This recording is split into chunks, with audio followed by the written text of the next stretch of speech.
hair's actually like somewhat decent this time. Expect all this to be gone by next week. Right. All right. Yeah. We're live. Hello, Hi. people live from the internet watching us. This is your audio mic check. Well, this is my mic check. This is your speaker check, actually. So funny. Is there any way we can turn up the microphone from the audio Oh, recording? is the audio pretty low? That is what someone keeps telling me. I don't believe them, and yet Playback speed. no, it could be the top right there. Playback volume or recording volume. So if I just crank this up to 1, We'll see what happens. we'll see what happens. All right. I don't expect it to be blown out, We will find out. but if I get another complaint saying we're too loud, I'm just gonna say then your speakers are broken. Yeah, crank us Because I up. am pretty loud. Crank us up. All right. 3, 2. And we are back with another week of the Media Boat Podcast, your one-stop weekly review for movies, TV, music, and video games, not necessarily in that order. My name's Mike.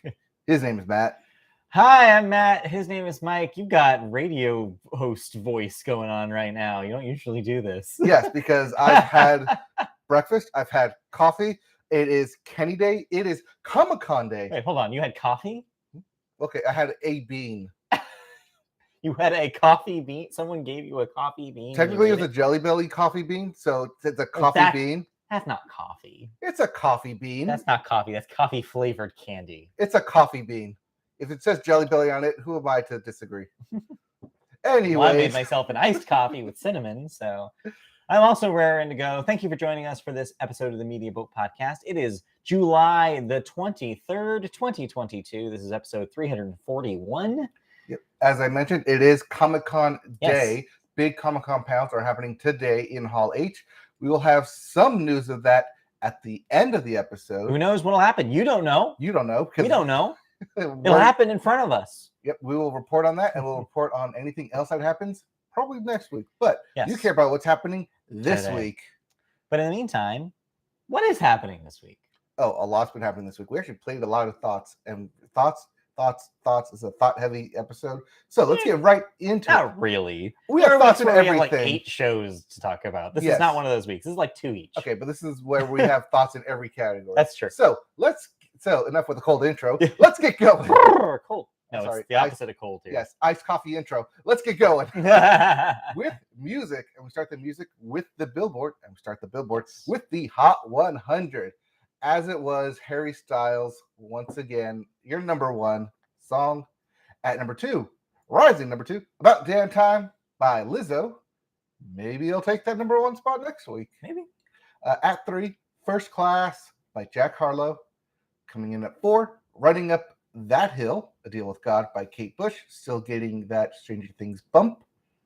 And rounding out your top 5, Wait For You by Future. But really, it's Drake and Thames. Hey, guess what? This did not change since last week. No, it did not. Just a couple things that moved around. No, Frozen. This is the exact same top 5 as last week. No, didn't About Damn Time move up? No, it was already at number 2. Oh, damn. Yep, all gray this week, which means nothing moved. So, yeah, another holding pattern. We'll see what happens with when Lizzo gets that album bump next week. That Might be what you're looking for. So we'll see. As for speaking of albums, your albums chart, your Billboard 200, at number 1 and still at number 1, Un Verano Sin Ti by Bad Bunny. Yes. Coming in at 2, Wasteland by Brent Fayez. I don't know who this guy is. At 3, Girls, the second mini album by Espa. Yep. Then at 4, Harry's House by Harry Styles. Because Harry Styles. And rounding out your top 5, Dangerous, Yeah. the double album by Morgan Wallen. again, hopefully next week Lizzo bumps something off of this top 5. If you didn't like any of those albums, we have new releases. We do. So Big week. starting next week, all hail the Queen. She has arrived. Yes. Queen Bee with Renaissance. The Renaissance has The arrived. Renaissance has arrived. Hail Queen Bee. Beyonce's album, 8th studio album, Something like that. will be released next week. Friday. So look forward to that. And we will have our thoughts on that next week. Yes. We also have Surrender by Maggie Rogers. Demons, Protected by Angels. I feel like this is just Neon White. By Nav, or NAV. Yeah. And lastly, Free Wave Lucifer Fuck by Of Montreal. I leave it to Of Montreal to make a completely indecipherable album title. I want to say there's an asterisk there, but they don't put the asterisk. Maybe not in Metacritic. I don't know. Yes. But yeah, those are your new releases. Yeah, this is a slower week because it seems like most people got out of the way of Beyonce, which Yes. makes sense. I mean, even Drake got out of the way of Beyonce 3 weeks early. Yes, exactly. All right. That's why we haven't heard from Taylor. Yes. She's waiting for this to drop. And then when the fall rolls around, you'll get nice, comfy Taylor music again. Maybe. We'll see. It's weird because, sorry, to go into Taylor Swift corner real quick. Notably, she was in the music news this week. I don't have this story because it wasn't that big of a deal, but she was in the news and all over my social media feeds this week because she showed up randomly at a Haim concert at the London O2 Arena. She came out during their performance of Gasoline and did a Gasoline love story mashup, which really got the crowd going. And she said something along the lines of, when I heard my girls were playing, I had to come, kind of thing. Whether this means that she's about to announce something or whether she was just in London for some reason. Yeah, or she's in London for some reason. Also, notably, again, this is rumor and speculation. I hate to go here, but this is the Taylor Swift corner. Yes, so we I'm don't allowed to here. So we typically don't deal in rumors and speculations. But apparently this happens at the same time as this week as one of the tabloids has a cover story about her breaking up with Joe. If that's actually happening, who knows? Taylor's pretty secretive and their relationship is pretty hush-hush. But if that's actually happening and maybe that she's branching out a little bit right now and who knows, maybe that's why she was in London. Maybe they're figuring something out. Whatever. I don't know what's going on with Taylor, but hopefully this means that she's about to announce something. Whether that means a new album cycle or another re-record, please be speak now. Please be speak now. We'll see. You know what it is? She's in London at the Pinewood Studios shooting her next studio album. Yeah. Shooting her next music video. Shooting her next music video at Pinewood Studios, which means an album has been complete. Maybe. All rumor and speculation. I don't know. We'll see. But yeah, that's your Taylor Swift corner. That's your update for what's going on with her. Watch her actually drop news next week. Yeah, totally call it. It's just weird because this time last year she was announcing, and actually in June she announced the Red for November. So if we were going to get something in the fall, it would be soon, right? We would know about it by now, but maybe not. I don't know. We'll see. All right. So let's get to some outside of rumors and speculation and into actual music news. Actual things that happened. Well, something happened last night, and we are here at the Media Boat Podcast are very disappointed in you fans. Yeah, you. Not fans of us. We love you. But fans at what was it? Rolling Loud Festival. Yes. So after replacing Kanye West as a headliner at the Rolling Loud Festival in Miami, Kid Cudi's July 22nd headline set was cut short after multiple water bottles were thrown at him from the crowd. Cudi was performing the fourth song off his set, Revofev, I'll call it. Okay, I don't know. Revofev. It's all caps. Too. Yeah, it's probably stands for something. I don't know. Yes.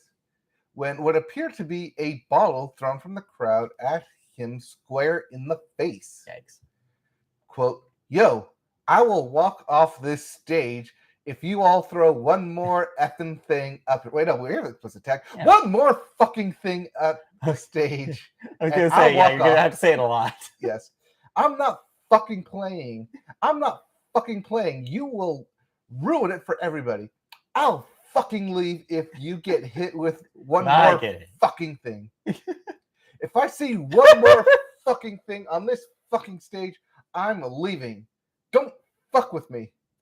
And as if prompted by the crowd, someone said, "Yeah, watch this." Yeah. And threw another water bottle at Kid Cudi. All right. At which point he walked off stage. So we are laughing here, and it is a comical amount of fucks that Kid Cudi is saying, and the concept of someone checking a bunch of water bottles and not stopping is kind of funny. But let's put this into perspective for a second. This follows, of course, the Astroworld stuff with Travis Scott. Mhm. This follows a lot of kind of tension between performers and like this also follows was it Chris Rock or no, who was it that was Dave Chappelle.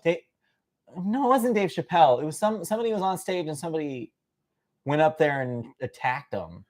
Chris Rock was on stage, and Was then it Will Chris Smith Rock? walked up. No, and not slapped him. that. After that happened. Never mind.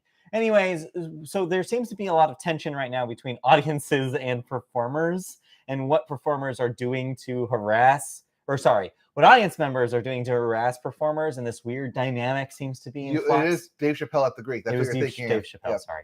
Anyway, so it seems like this is real. This is becoming a problem that seems to be happening more and more now.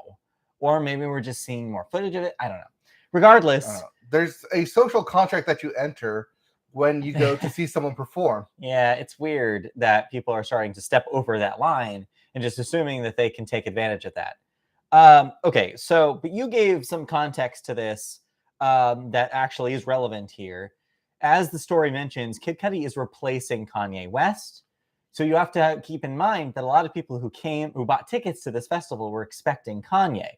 Kid Cudi, notably early this year, kind of broke ties with Kanye, expressing his, like, basically putting distance away from things that he said recently and things that he's done recently, saying that they're not friends anymore. So there would be some hostility then from people who were ready to see Kanye towards Kid Cudi. So this is not necessarily something that came out of the blue, that came randomly. But still, come on, guys. Also, back to what we kind of talked about with elements of the Travis Scott thing, this is security's job to make sure that this shit doesn't happen. Mm-hmm. Make sure that as soon as you see one thing get thrown on the stage, that you're out there basically like locking people down. Is making sure that nobody is throwing anything anymore, because your job is to protect the performer and make sure everybody is safe in the audience. Making this keep happening, like allowing this to happen, puts both of those people in danger, both the people in the audience and the people at like performing. So just how many more times do we have to see this before something happens, before venues start locking down on this, before security gets improved? Because yeah, there are so many like versions of this that have happened like in the last year alone. Mm-hmm. I don't know. It's a bad scene. Even though it is funny, there's elements of it that are kind of funny. It can't keep happening. No, can we put the blame on Kanye? I don't know if you can put the blame on Kanye here, because like I said, it's security's job to make sure that the place is safe. Yes, but you realize that Kanye dropped out of the festival 3 days before. So Kid Cudi, in 3 days' notice, had to come out. Well, didn't have to. He chose to. He chose to perform as a headliner at this festival. But then Kanye decided to go to the festival anyways and appear on stage with Lil Durk and perform a song that he does with Kid Cudi, without Kid Cudi, but with Lil Durk. Yeah, but that doesn't cause the audience to do what they did. No, that's no excuse. That's just Kanye being Kanye. Yes. I mean, it's a dick move by Kanye. Yeah, absolutely. And a string of dick moves by Kanye. I don't think you can place the blame on him this time, as much as we'd love to. I don't think that's true. The audience has to realize that, yes, as much as you want to express your displeasure and or rage or whatever you're feeling there, it's like there has to be a line between the performer and the audience in any situation. Yeah, it's also like whatever. Yes, Dave Chappelle probably did deserve whatever happened to him there, get that tackle. That being said, that still there has to be some security has to prevent these things from happening, regardless of who you are. But no. Anyways. Yeah. Speaking of Dave Chappelle, he doesn't really fall into music or entertainment here. So we're not going to mention him. Yeah, but, whatever. Minneapolis is not a fan of him anymore. No, like he just keeps making enemies in every stop he takes on his tour. Yep. Anyways, let's move on to a happier story. Why don't we? Yeah, let's go to New York. Yeah, where big dreams are made of.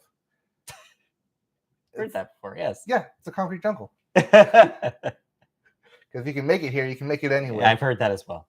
You just need to have the right Empire state of mind. Right. Okay. Anyways, the story. Anyways, the New York City Council has voted to officially bestow the name Beastie Boys Square upon the intersection of Ludlow Street and Rivington Street in New York City. The corner, popularized by the rap trio's 1989 album, Paul's Boutique, Mhm. Council member Christopher Marte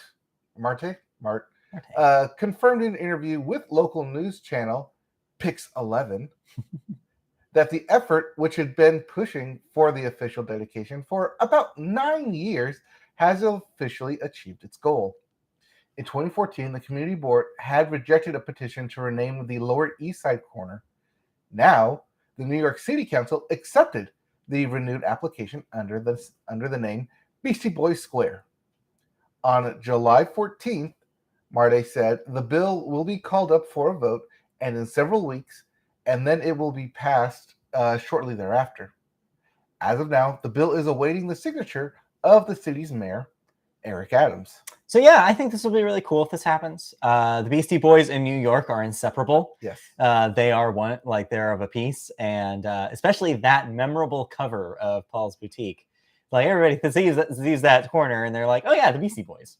So it makes perfect sense for them to have the named after them, and I think it's a great honor, especially in memory of the deceased member of the Beastie Boys. It's a very nice, honorable tribute to them.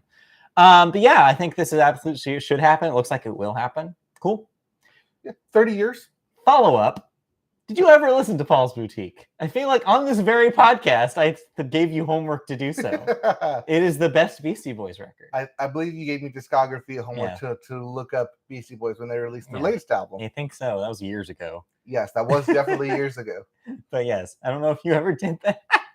Well, I know what I'm listening to after this podcast. It's a classic. It's a classic. All right, let's move on into thoughts. Did you listen to any music this week? Nothing new this week. All right. Well, I did. I'll listen to one thing that I'll be brief about. Hey, Beach Bunny. She's not to be confused with Bad Bunny. No, very different.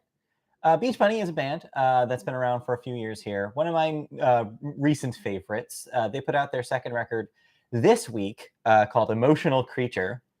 It's a lot of fun. If you want some breezy indie rock, guitar-driven female vocals, very fun. A lot of lyrics about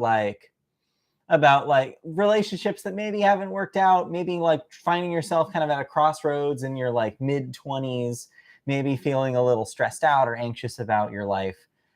This fulfills that. This has a lot of lyrics about that kind of thing. And it's a great summer record. Notably, one of the videos released in tandem with this record has Bob Odenkirk in it. He is apparently an established fan of the band. In a recent interview in a newspaper, he said that he randomly caught them at a festival once and immediately became a huge fan. And so they called him up, got him in the video. So they're a lot of fun. Not really much to say about it, other than that. I think that the second half of this record is especially interesting because they do experiment a little bit with their sound. Yeah, I think it's really fun, but there's not really much to say outside of it. So if they're already on your radar because you saw their name on a festival recently, they were at Coachella earlier this year, for example, then yeah, check out their new record. It's pretty good. Are you saying this specifically to Bob Odenkirk? No, he already did. I'm sure he already has it on vinyl. I'm sure he's set. They probably got him hooked up and sent the vinyl to him pre-release. I bet they did. All right. Anyways, yeah. Beach Bunny, new album. Yes. All right. That's it. So let's move on. All right. Let's get into some video games then, shall we? And we start with new releases. Not a whole lot this week. Nope. We have Captain Velvet Meteor, The Jump Dimensions. Jump Plus? Oh, I thought, Jump Plus. I guess. I don't know. Jump and Dimensions, Jump Plus Dimensions. I have no idea what this is. By Switch, on Switch. By S. By S. Got confused with the albums. Yep. RimWorld Console Edition for the PS4 and Xbox One. Xenoblade Chronicles 3. Yes. For the Switch. Right, you didn't leave that for last. That's probably the big release this week. Oh, it depends on what you're playing. As much as you love Digimon. As much as I love Digimon. Digimon Survive Yes. for PS4, Xbox One, Switch, and PC. Yeah. That is also coming out this week. But yeah. Yeah. Xenoblade Chronicles Yeah. 3 probably is going to be your big release. It's your this big week. release. Nintendo delayed this a couple months and it's finally coming out. So if you've been waiting for a big RPG to play on your Switch, you got it this week. Yep. All right, let's get into some video game news. Yeah. And we start with, poo-pooing Ubisoft. The turds they are. Well, they've had a weird week. Oh, yes, they have. All right, so to recap the week that has been Ubisoft. Mm-hmm. On Thursday, Ubisoft said it had delayed Avatar Frontiers of Pandora and a smaller unannounced premium game to its next fiscal year beginning in April of 2023. The smaller game is Assassin's Creed Rift, according to Bloomberg, which reported on Friday that Ubisoft has pushed its release window from February 2023 to May or June of next year. While not officially announced, Bloomberg reported in February that Ubisoft was planning to release a smaller scale, stealth-focused Assassin's Creed game this year or next year. It said it was in development and it was close. Codename Rift and starring Assassin's Creed Valhalla character Basim. The title was Basim? Basim Basim. because he's basic. The title was originally planned as an expansion for the most recent series for Valhalla before being spun into a standalone game. Yeah. At least that's what the story claims. So yeah, this kind of dovetails with a larger story happening around Ubisoft and talking about how basically all their late 22 plans had to be thrown out the window because of financial issues. Mhm. They seems to be like running around crazy over there, like not knowing what to do. Whether this has to do with potentially looking for a suitor to buy them in the next year, or whether this means that there's like some games from earlier in the year did not sell like they expected it to. Regardless, it seems like everything that they had planned for late 22 has completely disappeared. It's all been pushed until next year, including this little small, what seemed like a manageable project for them, this small spinoff for the Assassin's Creed franchise. But no, everything's moved. It makes you wonder if everything's okay over there. It doesn't sound like it is. I mean, like you kind of alluded to, typically when things get pushed off, it's because they're looking for suitors to buy. Yeah. They're trying to pare down their IPs. I think this might be a pivot too, because Maybe Assassin's Creed's been going for 2008, 9, so 7, 13 years, 15 years yeah, almost. It's been a while. Yeah. Maybe it's time to get some fresh blood, pumping some new IPs into Ubisoft. Maybe. I mean, yeah, they seem kind of stale, honestly. They seem like they're reliant on their franchises. Watchdog underscores Watchdog. Also, I can't imagine that Avatar game is cheap. No. I'm sure they probably had to funnel so much of their money and resources into making sure that thing comes out in the same kind of time period as the movie. And now it won't. Now it'll miss the movie's debut. Or the movie will be pushed back. No. James Cameron will not let that happen. I think that thing is wrapping up. James Cameron might let that happen when we get to movies. Well, we'll see. We'll see. We'll see what happens, but he's already pushed it so far. Yeah, so what's another 6 months? Yeah, we'll find out, I guess. We'll find out. All right. So, in other video game news, Microsoft has announced that Discord voice chat is coming to Xbox consoles. Yes. Starting this week, select Xbox insiders will be able to chat with anyone on Discord via voice channels or group calls directly from Xbox Series X and S and Xbox One consoles. Microsoft said the update, which will enable Discord users to connect across Xbox, mobile, and PC, will roll out to more users over the coming weeks and be available to everyone soon. While playing on console, users will be able to see who is in the call and speaking. They'll also be able to adjust the sound and switch between Discord voice chat and Xbox game chat. This, of course, follows our story that we said earlier in the year about Sony making a deal with Discord, bringing Discord to PlayStation platforms. Yep. So this just means that we finally have console parity here between Discord. So if you're a Discord user, heavy Discord user, you often chat through Discord. Now you can do so on your Xbox as well as your PlayStation and PC. Congratulations, Discord. Yeah, they got everywhere. They made deals with everybody. They did the thing they needed to do. Yep. It's smart because, if anything, I don't know why that went down. I don't know why that went down. It shows that. That's That'd weird. be why people are hearing. Yeah. Yeah. Is it like, I wonder if there's a setting where it's normalizing the recording volume as we go, like it's like balancing out. Maybe I have to change some setting. Maybe, but regardless, anyways, let's figure that out later. Yes, I said no. It's like creeping down there. I was like, wait. I wonder if that's what was happening on your computer with this. Maybe. Okay, well, we're working through technical things while we're out recording here. We'll figure it out later. Anyways, so yeah, Discord. Your store. Yeah, Discord Sony, Discord to Xbox. Notice that this is not for PC because you just put PC on. It already has Discord there. Yeah, so no, this just means that everybody's kind of using the same platform. I would not be surprised. Well, that's the thing is Nintendo wants to use its own thing. There's that, and also Switch is not a place where a lot of people would use Discord heavily for online multiplayer games. I'm sure there's a lot of people, young people who play like Fortnite on Switches, but ultimately it's not a online hub. If they were going to do this, I wonder if they would time it for the release of Splatoon 2 later this year, or 3 later this year. Maybe that's what they do. Because that's finally a multiplayer game that would need voice chat. Yeah. I don't know. I don't know if Nintendo would let it happen, but if they will, that's when they'll do it. That's because Nintendo's a family-friendly place. Yeah, they want to make sure that probably it's like, they've done such weird like gatekeeping when it comes to their voice platforms. Like, you have to use the Nintendo app on your phone while you're playing a game on the Switch, that kind of thing. So it's pretty limiting what they've done in the past. I don't know if they'll just open the floodgates for Discord support, but we'll see. We'll see. All right. So we have some thoughts. We played a couple games. Well, played might be a little of a heavy term for the thing that you did.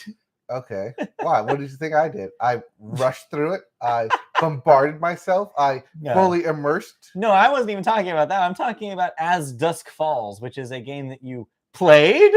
Because from what I understand, there's not a whole lot of play to happen here. No. So if you want to see me play Dusk Falls, it's currently available on Twitch.tv. What you're saying is you've been streaming it on our Twitch channel. Yes. Have you been watching it? No. Perfect. You and no one else have been watching it.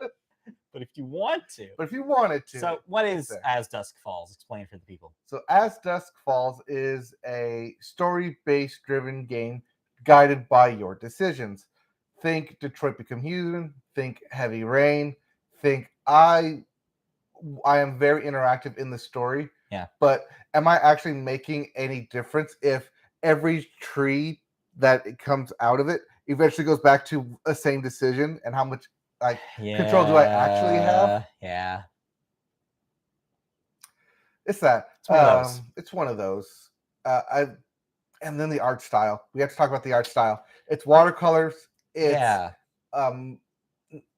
moving pictures. It's limited animation. So very limited. The way I've heard it described is the background elements are basically running in real time. They're running like normally, like in a normal, like how you would see animation typically happen. Mm-hmm. But the characters' reactions are timed to the dialogue. So that means that they will be frozen in place until their facial expression needs to change. Or they need to perform an action, move an item or something, and then it'll change like a comic book panel. It'll be a new. Except comic books are more dynamic than what's going on in As Dusk Falls. Yeah. So as soon as I saw this at I believe the first time they showed this off was a Game Awards thing. Mm-hmm. I remember the first time I saw it, I was like, "Ooh, I don't like this. This is going to be very divisive." So how are you feeling actually playing the game? What do you think about how it looks? It's fine for how it looks. It kind of it gives its own kind of immersive experience. It gives it its own flavor, and it kind of separates itself from other story-based games. Uh-huh. That being said, you could have done something very similar with actual actors in an actual environment. So the game actually takes place not in present day, but in 1998, and then it kind of fast forwards you to present day as this. unfortunate journey unfolds. I'm only through Yes. book 1 right now, but book 1 could be summed up as the shootout at the Desert Gleam Inn. It seems like the content of the story in this game is extremely dramatic and dark. It's extremely dramatic Yes. and at times can be very over dramatic. Uh-huh. Not just in, I don't know as much as these characters currently do and where they should be in their current situation. So I'm learning as the characters are going. Yeah. Or should this character, or when they do flashbacks, should this character already know it by the time you get to, say, previously in this story? What do you think they're going for here? What's the vibe they're looking for? Is it prestige TVs? Like that's what they're trying to emulate? Very much so, because Yeah. a lot of it is, here's the present day scenario. Now here's a quick flashback, and let's get back into present day scenario, how it's going to affect it, and then a quick flashback and a forward flash. How does the gameplay work? Is it just decisions, or is there like quick time event things happening? Both. Okay. A lot of it's decision making. It'll do the Detroit Heavy Rain thing where it says, big decision. Yeah. Choose wisely. This so and so will remember this. Yeah, so will remember this, or this will have dramatic action going in the future. Yeah. Okay. All right. But one thing that this thing does have is it's not just a single player game, it's multiplayer, and it's multiplayer online. I mean, you can have other people join you and help influence the decisions. Okay. So, of course, and that's kind of like the hook. So you can have the shared experience, a shared TV theatrical-esque experience with other people helping form these decisions.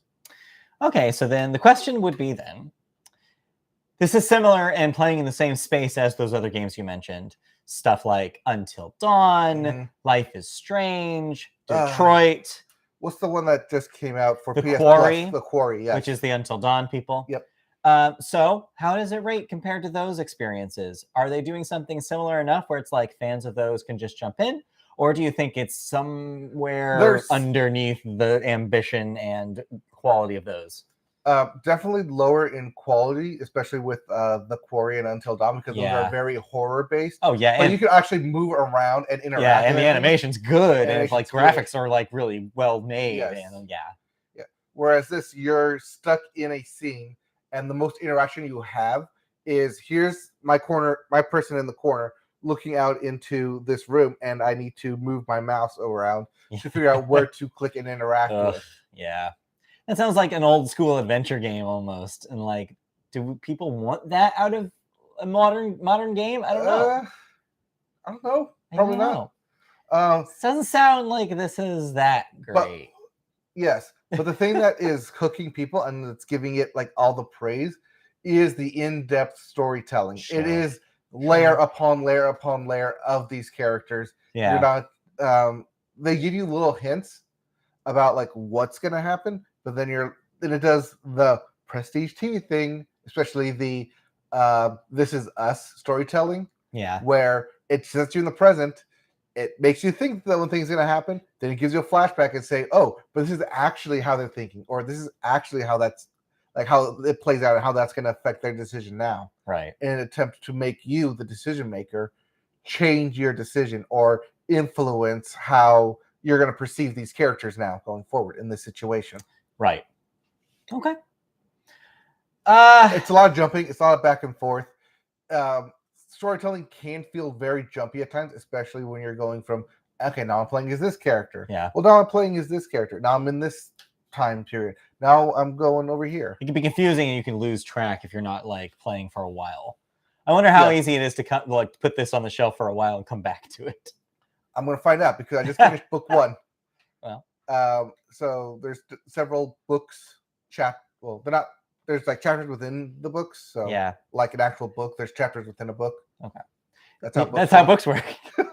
Turns out that's how books work. It sounds like ultimately what we're saying here is, thank God this thing's on Game Pass, because if you have Game Pass, try it out if you've liked those other games that we talked about. Mm-hmm. Because I feel like this could be extremely divisive, just based on the tone alone. Also, there is some warnings in certain levels where some content may be inappropriate for young viewers or may be triggering for some people. Right. If you would like to skip this content, you can skip it and we will automatically give you the good ending. That's nice. So, yeah, but it's good that the game lets you know it's like this stuff's gonna get dark and it's gonna get dark quickly. Yes. Remember when we thought No Russian from Modern Warfare 2 was considered dark? Little did we know. Oh, Little no. did we know. People have much more darker demons that they was can just unleash. That was just setting the bar. But yeah, okay. Well, that is the As Dusk Falls. As Dusk Falls. I can never remember the name of it. As Dusk Falls, and that's on Game Pass. Like I said, it's also available on PC and other. Is that on PlayStation? I don't think so. I think it's Okay. just Xbox Game Pass Xbox right now. and Geek PC. So check that out. But we also played the big release last week. Get ready. It's cat time. Kitty cat time. This has been all over everybody's feed. Everybody's been posting videos of their own real life cats, watching them play this digital cat. Yes.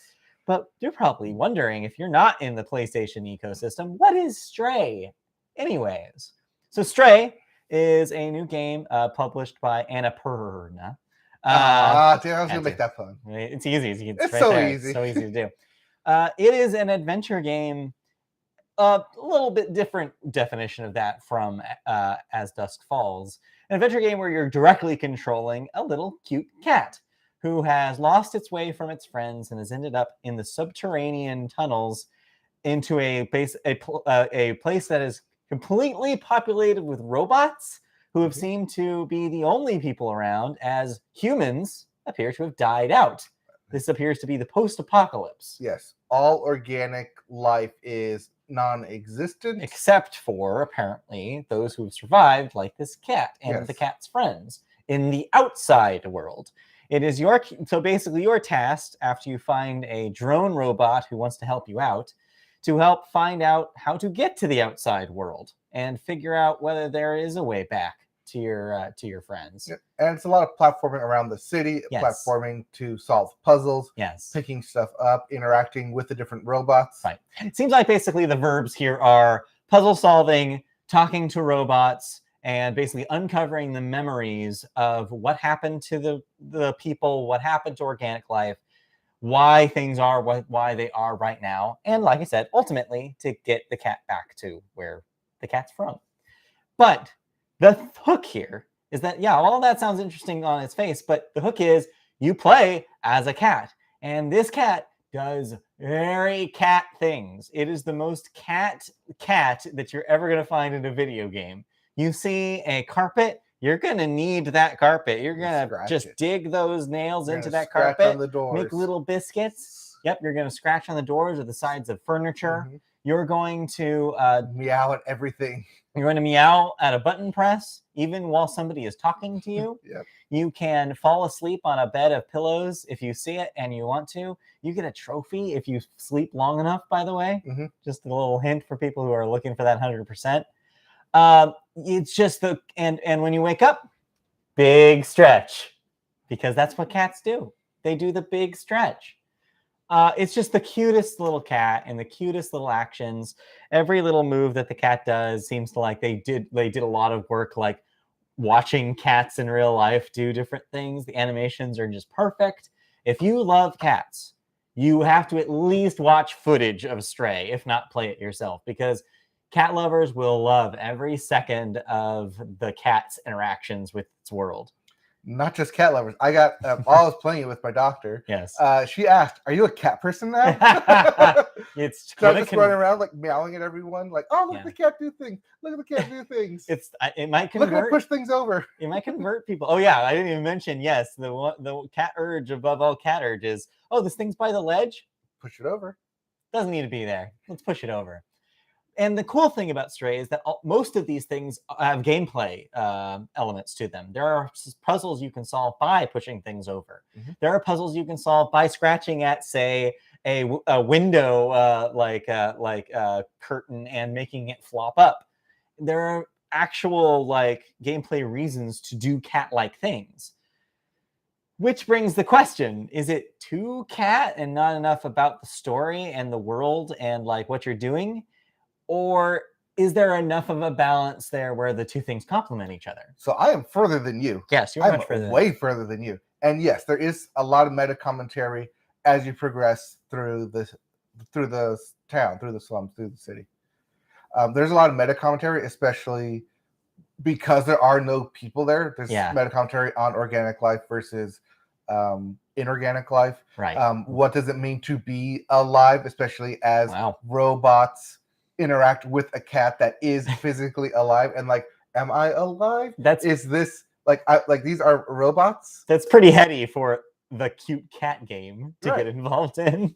Yeah, it's a cute cat game, but there is a lot of commentary, especially socialist and not socialist, but socialism and social commentary and classist commentary as you progress through the story. That sounds pretty cool. As for the moment-to-moment gameplay, what do you think about the platforming happening? Because that seems to be the most, like the one thing you're doing the most here is jumping onto things, jumping down from things, finding out what you can jump on, what you can't. Do you think the game does a good enough job of showing that with the little button prompts, or do you think you found yourself in situations where like, I should be able to jump there, why can't I?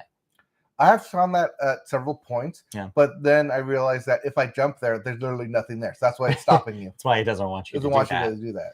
But for the most part, you can jump on a lot of stuff. Jump on the desks, jump on the tables, jump on actual people as well. Yes. Sleep on robots, Yes, knock over bottles, break glass everywhere, walk through paint and see the little little kitty paws. Yeah, I do feel like it's an interesting choice that they made. So typically they do give you button prompts for when you can interact with the world. You can turn those off, apparently. If you want a more like seamless experience, you can turn off the little buttons. So that way you can just realistically assume, well, I'm a cat, I can jump up there and press and find out that you can, or maybe you can't. Stuff like that. It makes an interesting kind of like if you want to make the game slightly more difficult, you can do that. Or more immersive. Yeah. More immersive kitty experience. Yes. But did you name your cat? You can name the cat? Okay, did you name your cat? No, I didn't know you could. Okay. Like in the game or just yourself? I named mine Mufasa. Mufasa. Just because of the opening cutscene of how he gets separated. Yeah. I was like, oh, yep, you're Mufasa now. Yeah. Kitty Mufasa. So yeah, I mean, ultimately, there's probably not much more to say about Stray. That's pretty much what this game is. Yes. It's pretty simple. It seems like it's not a very long game. From what I've read online, it's about 5 to 6 hours. Yeah. 8 hours, it seems like max if you're trying to get every single memory and every single thing. It looks like there is a little bit of replay value then if you want to go back to replay certain chapters if you missed some things. And that's nice. So yeah, it just seems like a nice, sweet little game that's very cat-friendly. If you love cats, this seems like a no-brainer. It is available, as we mentioned last week, if you are signed up for the PlayStation Plus Extra or Premium tiers. It is included in your game library, so you can download that as part of your package. If not, though, it is also available on PC on Steam, so you can play it there if you want. If you're a PS5 member, you can get a 7-day free trial of PlayStation Extra as an incentive to play this game. And that could be more than enough time that you need to finish and get what you need from Stray. So, hey, we say go for it. Yeah, I recommend it so far. We'll probably say more once we finish it up. But as it stands right now, I think it's cute. I think that people maybe looking for a bigger experience might be a little disappointed by the actual depth here. But I think it's telling an interesting story, and it looks beautiful, and it's full of cat stuff. So to me, I think it's a win. They put out the exact game that I wanted them to. Yeah, and that's where I'm a little bit of a disappointment, is that because in a game called Stray, I'd like for there to be more either puzzles or more reward for me straying off the main path. It's not that kind of game. In fact, from what I've heard from a lot of people who are further in, is it gets more linear as the game goes on. It does, because it really wants to tell that story, which I'm like, sign me up, because I did get lost a little bit in that first original space. I can't forget. Well, you have to keep in mind, I was playing in bits and pieces. So if I stopped playing and I came back, I'd be like, wait, what am I supposed to be doing again? I went up here and I kind of went in a giant circle around the rooftops like 5 times, because I was like, I went to this place. I went to this place. There's nothing in there. So that's the good thing about having the robot companions, that he can always tell you where to go. All he told me was like, go to this thing. And I was like, where is that? So, let's go to this person's house. Yeah, I was like, I don't remember where that person's house is. That kind of thing. So it probably is best enjoyed in longer periods of time played. But as it goes on, if it becomes more linear, it might be better for my kind of play style. So, but each section does give you like a big chapter break, so you can stop and be like, okay, now I'm going to continue on this chapter next, knowing that there's nothing behind me that I need to go and do. But yeah, it seems like for now, we recommend Stray. Definitely check it out if you have PlayStation.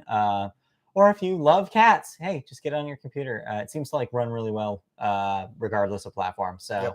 hey, Stray, it's pretty cool. Check it out. The kitty cat game. Let's move on into the second half of the show. Why don't we? Played a little bit more Neon Oh, White, okay. but I still haven't beaten it yet. I finally have time today just to do whatever I want after we're done recording here. So And you have As Dusk Falls, Stray, and Neon White. Which I'm not one going are to you play going As for? Dusk Falls. I Oh, don't come think. I'm going on. to skip that. I'm probably going to try to get to the end of. Neon White. I think I Or thought about Stray. it yesterday, and I was like, I think I'm just going to power through. I might not go for ace on every single one. I might Right. just try to get presence on every single one, Mhm. and then try to finish it up. I Okay. think that's my goal. Alright. Because from what I understand, there is a bad ending and a good ending. I'm not really sure what you have to do to get the good ending. I'm hoping it's just get all the presents, but we'll see. Okay. Because I want to finish that up. I want to see how that wraps up, and then I'll go back to Stray after that. All right, let's move on to the second half of the show here, and we go to television, and we always start television with the Sports Corner. Sports Helmet. Again, we'll be back with the real Sports Corner in 2 weeks. 2 weeks, a couple more weeks. So 2 weeks. just wait, we'll be there. Although I will be gone potentially. I leave for my vacation on August 16th. We'll talk about the top podcast. We'll figure something out Yes. there. But yes, an actual sports corner and maybe Yes. sports wall will be available. Maybe. We'll see. Maybe. But in the meantime, our own little sports table here. We start with baseball had their all-star break this week. The all-star game happened on Tuesday night. As it has for the last 9 years, the American League beat the National League. That's 9 straight. yeah, Yep. 9 straight wins. You can't really beat the American League, even though the National League put on a little bit of show at the beginning there. Could not sustain it. Ended up succumbing to it. I mean, they actually went up 2-0 and then Yeah. 3-run shot. And yeah. Yeah, that's that was probably the most exciting part of that game. Actually, was the beginning. It kind of petered off as Yep. these games do. I mean, as the pitchers got pitching good. Yeah, I know. Turns out, all-star pitchers are pretty good at pitching. Turns out. Yes. So that happened. The day before that, we didn't was the home run derby, where Juan Soto took the thing. Yes, Juan Soto won, but I do blame Pete Alonso's pitcher. Yes, I get Yes. it's nice having your Yes. dad out there pitching, but when they take 5 seconds Yeah. to throw one pitch and they have to do the whole windup, it's so long. Right. But the second biggest story about the home run derby was Albert Pujols doing better than anybody expected him to. Yes, forced into the home run derby, Albert Pujols, thanks to Bob Yes. Manfred, Yes. made to the semis. Hey, congratulations. Even though one of those rounds he only hit like 13 home 13 runs. for his first round. Yeah. It was enough to get him forward, though, turns out. So, yeah, congratulations Yep, for his last appearance at both and- of these events. And sorry to Pete Alonso for not becoming the 3-time home Yeah. run champion. That's okay. But like you said in our group chat, this just ups Soto's price even more as he looks for a suitor. Yeah, in the especially since he's upcoming- leaving Yeah. Washington. Seems like all signs point to some sort of like very rich team. So you could see like the Mets make a deal here or something. It seems like that there's only about 5 or 6 teams that are still in the conversation about picking Soto up. Well, especially when he turned down like a $424 million It's contract. going to be expensive to get this guy, no matter what. Yep. It seems like. So we'll see what happens with Soto as we slowly approach the trade deadline. Trade deadline, I believe, is Yes. not next week, but mid the week after. I think it's like August 3rd. You have a lot of players that people are looking at to see what happens. A lot of scuttlebutt about what happens to Shohei Ohtani, let's say. A lot of question marks about that. We'll have to see in the coming weeks what happens. I saw one deal where we send Shohei, Rendon, and Adele, and we get Juan Soto. Not going to happen because the thing with Rendon is you have to have cash considerations there. You have to pay off the rest of the deal. That's his deal. No Yep. one's going to want to do that. We spent way too much money on him. Oh, yes. Yeah, so no, that's not going to happen. The Angels, I'm sure that the Angels will try to do what they can to keep Shohei on the team. As we talked about also in the group chat yesterday, he's the only pitcher that's winning games except for last night. So The A's should just go all in on Juan Soto. Yeah. Basically make him They part should. owner honestly, they should just to get him on the team. salvage their brutal season that they've had right now. Meanwhile, the Mariners can't stop winning. Yeah. The curse is being broken. 20 Yeah. years. I don't know what's happened. This has happened before. Just to like anybody who needs a little brief Mariners history lesson, don't get too excited. This has happened before, and they still didn't make the playoffs. So keep that in mind. Oh, that's such a good Dorktown. Yeah. Or Just secret wonderful. base. Yeah, wonderful. Just look up History of the history Mariners. of the Seattle Mariners on YouTube. You'll be so happy. It's like 6 parts, but It's all worth it. worth it. It's worth it. It's worth it. That and The Last Dance kept me so happy in 2020. Yes. In my little hold up in my room, hiding from a disease and a dog. Yes. It was wonderful. Anyway. Anyways, other baseball stuff happened. Yes, other baseball stuff happened. Giancarlo Stanton was your MVP for the game. So, Yes, Yankees. yes, congratulations. The Yankees still having a killer season, even though they just got swept by the Astros. Yeah, But what are you going to do? it's okay. A lot of people are saying, is this a preview for the pennant? I'm like, maybe. Maybe. I honestly, I want so badly though the Astros to just be completely removed from the playoff picture somehow, and I don't know if it's going to happen. Well, it's not going to be from the Angels. No, they're not going. Maybe the Mariners. What a weird world that would be if the Mariners just kept winning and they take somehow the AL West. Oh, that'd be great. Wow, 20 what a years world. of pent up Yeah. progression. Please, baseball gods, give us this one win. If the Angels can't be good again, give us this one win. Anyway, meanwhile, the Orioles selected Jackson Holliday, shortstop, son of 7-time All-Star Matt Holliday, first overall in the MLB draft. Yes, the draft happened. This was your big pick.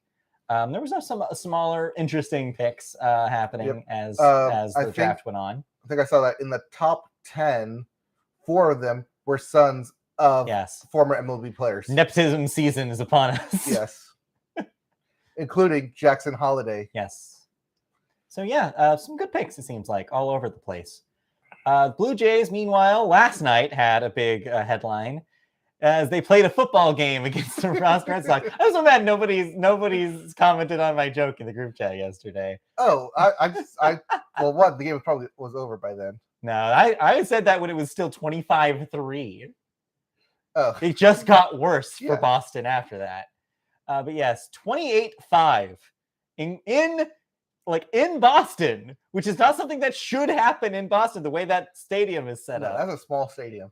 Including an inside the park grand slam. Note, you don't know how rare inside the park home runs are at Fenway. But just to have everyone on base and then hit it inside the park. And somehow pull it off. Yeah, no, 28-5 is not a baseball score. So note that this is the second time in Blue Jays history that they've hit an inside the park grand slam. It is also the second time it's ever been a 28-run score in baseball history. Mm-hmm. And that was in the 20s, apparently. Yeah. Was it 1989 was the last time the Blue Jays hit a inside the park grand slam? Yeah. Which, coincidentally, was also in Boston. Hey, what do you know? So, sorry, Red Sox fans. You had a real brutal one to sit through last night. I don't blame anybody for tuning that one out. Yep. Now, unfortunately, 28 runs is not the league record. No. I believe it's 30. That somehow. Was done in 2017. Somehow. But, yes, it got pretty close. Anyways, so there you go. That must have been fun to watch. And then in sports, when you have the Red Sox actually Red Sox fan cheering on the opposing team. Yeah. They took Vlad Jr. out. He could have had a 6-run game or 6-hit game. Yeah, maybe. We'll see. All right, so that was fun. In sports entertainment news, though, ripples were spread throughout the wrestling community last night. Is this the other shoe dropping? Yes, as the big man finally decided to leave. Vince McMahon is finally stepping down as CEO and any role in the WWE as he is retiring at age 77. Of course, if you've been paying attention, this may be and likely is due to recent allegations of sexual assault and misconduct that have come his way from very prominent newspapers, including the Washington Post and the Wall Street Journal. So this, I guess, the heat got a little too hot. It seems like he is relinquishing all control. Previously, we had heard that he was stepping down as CEO, but he was going to stay on in a creative role. Yes. Now that's gone too. He is completely out of the company. He will be replaced by a joint CEO His between Stephanie daughter, McMahon Stephanie. and another person who has been at this company for a while. Not Triple H. No. Although Triple H is still around, right? Triple H He is still the has acting roles. president. So yeah, so the WWE will continue. In fact, they had a show last night Yes. in the wake of this. I don't know if did you watch any of that? Did you I see if watched they the addressed? opening. Did they address? It was anything? addressed in the very open. Okay. Got the crowd chanting "Thank you, Vince," Of course. and then really went into the rest of the show. Okay. There was some backstage drama happening, however, as Brock Lesnar reportedly walked off SmackDown. He was supposed to appear, but before the show started, he just walked out of the stadium, which is at TD Garden in Boston. That checks out, because what I was going to say about this is I bet all the terrible people that are still in the organization are pissed about this, and all the good people are like, let's move on and just like reestablish the company and the brand. So yeah, I don't think this changes the WWE too much. I think ultimately this is for the best. I think ultimately moving forward out of what the business was when Vince was there is a good thing, and only a good thing, because they were really stuck in the past. But he did have kind of his grand finale farewell during this year's WrestleMania that was in Austin, Texas. Right. Or not Austin, Dallas, Texas, AT&T Stadium. Yeah. SummerSlam is next Saturday in Nashville, and then WrestleMania coming up is going to be in Los Angeles, which I think it's at SoFi Stadium, which I think he really wanted to be at. Yeah, so well, if everything gets swept under the rug, he may make an appearance. I doubt it. I think he's officially like retired. Yeah, I think he's done. Yes, so we've seen lots of times where they retire and they come unretired. Here's looking at you, old man Tom Brady. Yeah, still coming in the NFL season. Here's a theory I saw that I want to get your temperature on about why this is happening now. Not just because of the allegations, but it seems like also it may have to do with the recent layoffs that they've had, the shortening of the budget that they've seen lately. It seems like they're trying to slim down. And as we talked about a lot recently in this podcast, they're trying to get sold. So do you think that that's part of this? Do you think they basically forced Vince to leave because they wanted a clean package for, say, a company like, I don't know, Comcast to buy them outright? Oh, I was going to go with Warner Media. Really? Okay. Well, they already made the deal with Comcast for the Peacock. Yeah, right? As soon as I said that, I was like, wait, but no, they're on Peacock. That's why a lot of people think that this is a no-brainer for Comcast to just eat them up, because that's all. Then they own all of the revenue that comes from those streams. Nothing is going to anywhere else. It's just, this is the home of wrestling now. And you get everyone to sign up for Peacock. It also makes sense to strengthen the company right now. And sports entertainment section. When for the first time they have serious competition with AEW. Yep. This is the time to do it. And so it makes sense to get rid of the old baggage, slim down your package, get bought, and then finally fight AEW on your own terms. This is what I think is happening. Well, it's not fight AEW. It's squash the competition. Yeah, I know, but that is the competition. Compared to what else? That's the thing. NXT squashes AEW. No. No one watches NXT. No. I think you underestimate how big AEW is. Oh, no, I really do. Because a lot of former wrestlers it's huge. Went over to AEW. For a lot of wrestlers. For a lot of wrestling fans, it is wrestling now. The WWE got eclipsed by what stuff that they're being able to do on AEW. There's going to be a video game next year. Mm-hmm. That's how big they're becoming. So no, I think they see the competition and they see the threat, and they needed to make a move with Vince. They needed to get rid of the baggage. I mean, you need to get rid of that baggage no matter what. Yeah. Sold or not sold, that was just heavy baggage that was overlaid. Oh, yeah.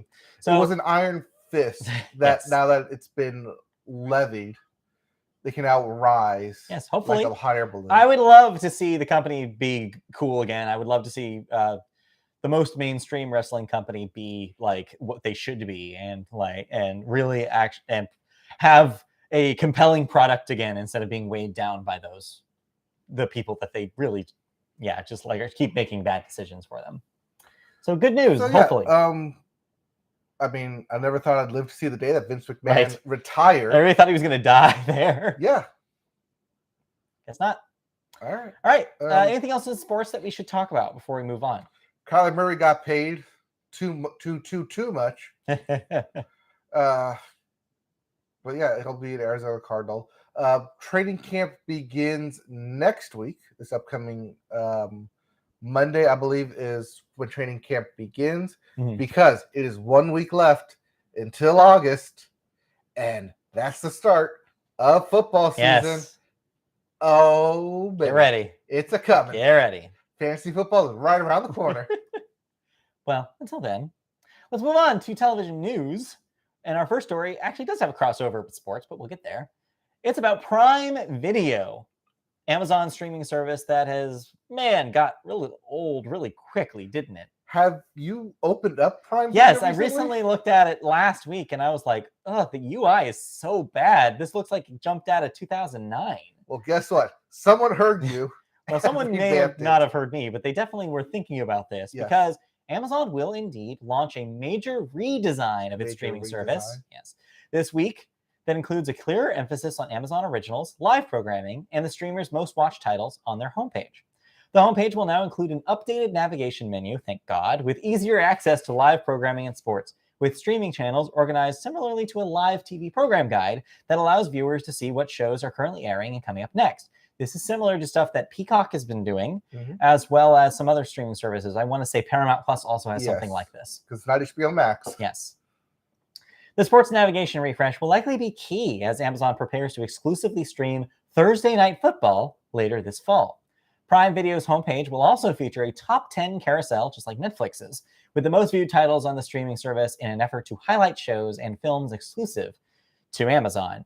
So yes, much needed cleaning up here, much needed redesign.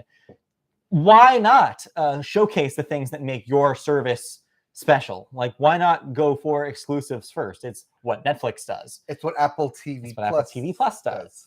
They're very good. A lot of these other services have been very good at showcasing these things. Amazon has not. And so to see a revitalization of their UI is long past due, and I'm glad they're doing it. Yeah, that's one of the things that keeps turning me off from Prime Video is that you don't know what it'll say. Well, it's an Amazon original, but it's not like here's all the Amazon originals unless you specifically go over to it. It's a mishmash of here's TV that you can watch that may or may not be included. Right, TV that you can buy. You have to look at that icon, that small little icon on the corner of the thing to see whether it's something that's included in your subscription. It's like you need to make that obvious. Separate those two things into two ecosystems, like everybody else does. I don't know. So yeah, it's hopefully they'll work on that stuff. Hopefully it'll be better, and maybe it'll be easier to use. The rollout should be by the end of the month, which is like I said, by the end of next week. But yes, new fresh UI for Amazon's Prime Video. Apparently this was like 18 months in the making. Yeah. I don't know why it took you 18 months to figure it out. I don't know, but hopefully now we'll see a change. Yes. Let's move on to our second story. Verizon Fios has brought down the axe on a controversial network, OAN. Verizon Fios, currently the largest pay TV platform that's still carrying those idiots, announced on Thursday afternoon that it had been unable to come to terms with the network's owners on a new agreement and would no longer carry the channel after this month. Quote, since we were unable to reach an agreement, effective July 31st, 2022, we will no longer have the rights to provide our customers with this programming, and it will be removed from the Fios TV lineup. Unquote. Currently, the only cable provider in the U.S. still offering OAN is Alaska-based General Communications Incorporated.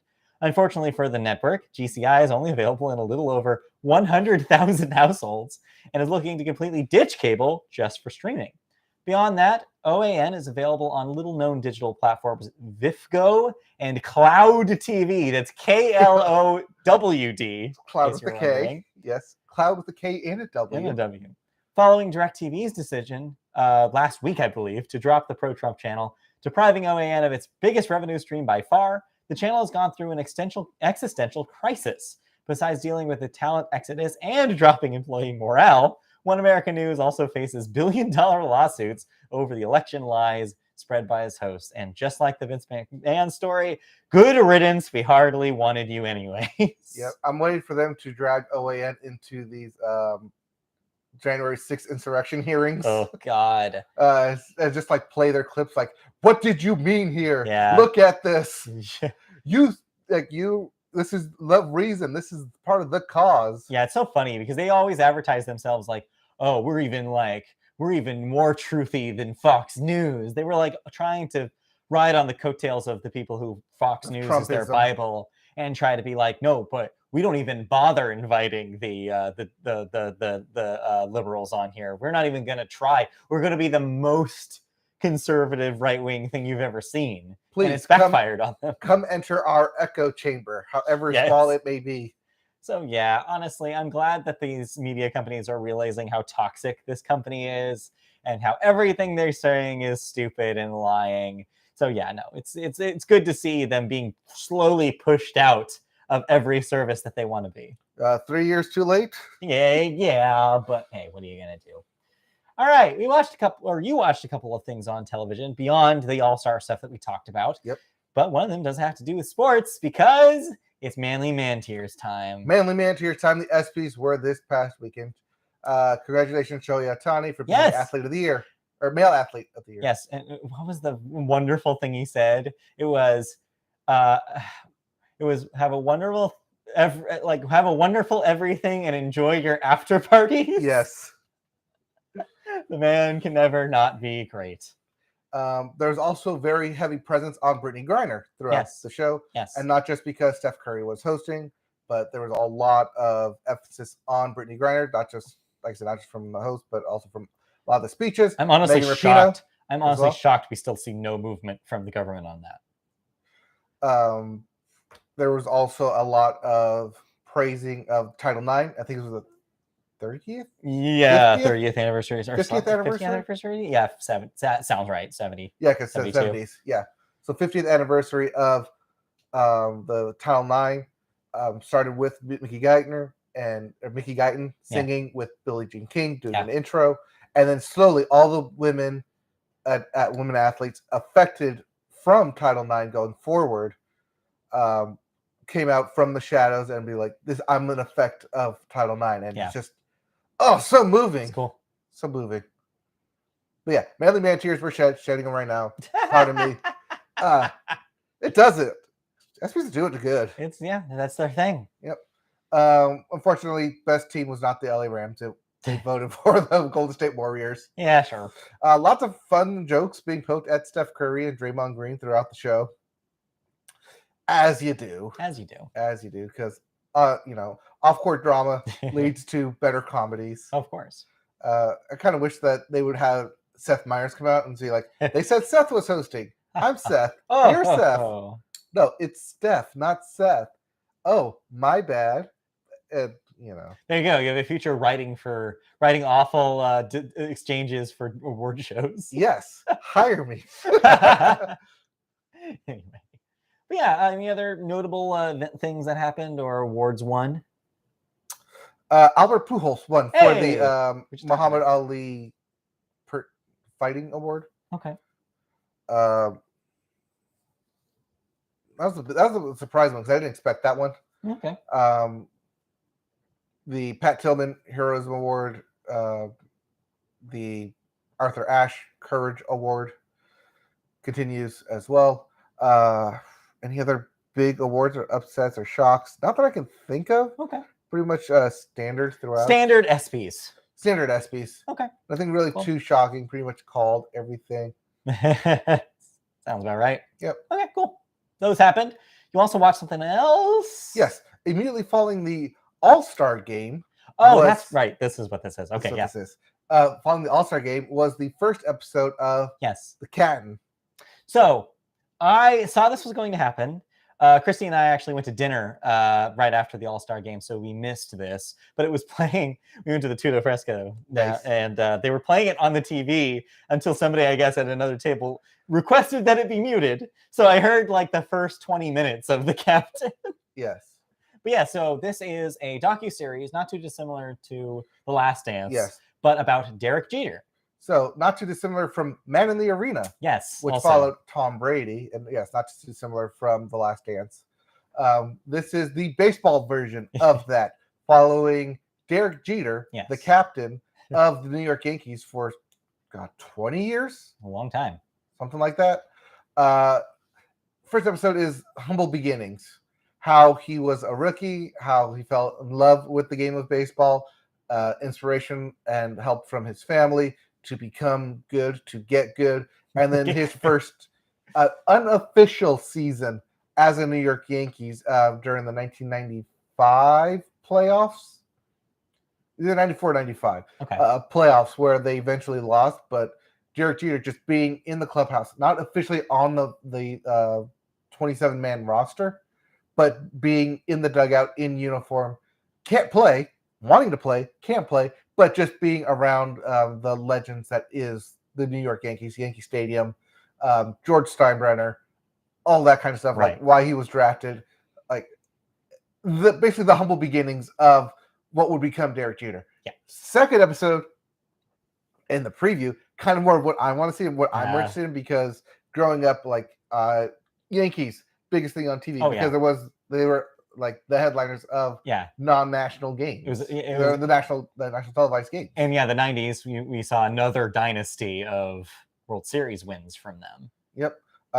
Big Yankees fan, just from like dad being a Yankees fan. So I'm a Yankees fan. And just the atmosphere. And just the atmosphere. They were inescapable for a while. Yeah, I mean, who doesn't love a winner? It will be interesting to see when it gets to like episode 3 or 4 with 9/11 and the fallout from that. It'll also be interesting. And what I'm kind of most interested in here is that they said that there'll be a lot of stuff about the off the field life of Jeter, and he did have a weird ass life. So I'm really interested to see what happens when they get to his fame and him dealing with that and his relationships and all that baggage that happens later, quote unquote baggage, because forever like long he's been in the league, a lot of any drama that followed him was off field in relationships and not anything that followed him onto the field. That's what I'm saying, is that's going to be interesting. That contrast there is going to be interesting to see what they do with that. Yeah, because unlike other players, looking at you, Alex Rodriguez. Yes, I was actually thinking about who had drama both on and off the field. Yes, absolutely. Also, Derek Jeter lived through and played. Derek Jeter. Yes, Derek Jeter. Derek Jeter lived through and played in the steroid era of baseball. It's true. So it's going to be interesting to see if they cover that. Oh, they have to, right? They have to. They have to. It's a big part of baseball. Right. Like, here he is playing against the steroid era of pitchers, of hitters, and be like, does this get him down? Is this? I mean, he couldn't compete, right? Was the thing is that like when it became the huge home run battle, he could not compete in that anymore. What if this is the Lance Armstrong thing all over again, where it's like, yes, I actually did take steroids. Oh, you think that? No, I don't think that that's what this is. Not the Lance Armstrong. No, I did dope. No, I don't think that's what this is. No, I don't think so. I mean, yes, it would totally ruin his image, but he has also been out of the league. I think if there was if there was more distance from it, and if the league seemed like they were ready to distance themselves from it, I think yes. But I don't think they are, because we saw what happened with the Hall of Fame vote last year. Yes. The league is still not willing to admit they're not going to their history. They don't want to. It's a black spot. Yeah, and they're never going to, obviously, if they still haven't. I don't think it's something they're interested in doing.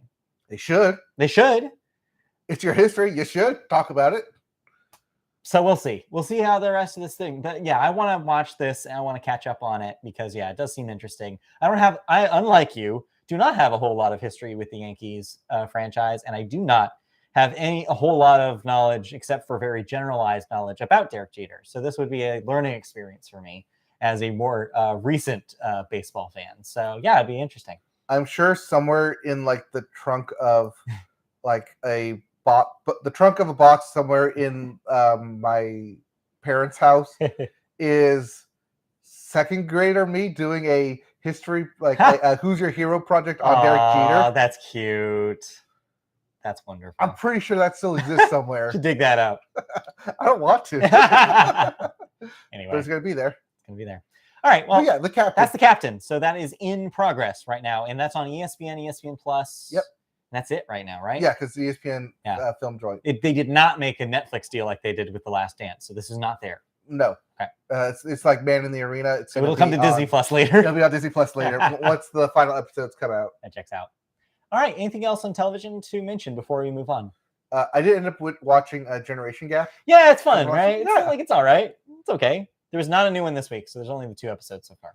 I feel like it's geared at our generation, who's caught right in the middle. Right? Yeah. No, because Christy and I we're pretty good at all of it, Yes. and so we're like, well, it's because we had like boomer parents, and so it's like we know that stuff, and then we're currently living through current and history. social media keeps us relatively up to date. So yeah. And a weekly podcast keeps us relatively up to date. Oh yeah, maybe we're exceptions to Yes. the rule, but let's move on then into cancellations and renewals. All right, what am I no longer watching? Desus and Miro broke up.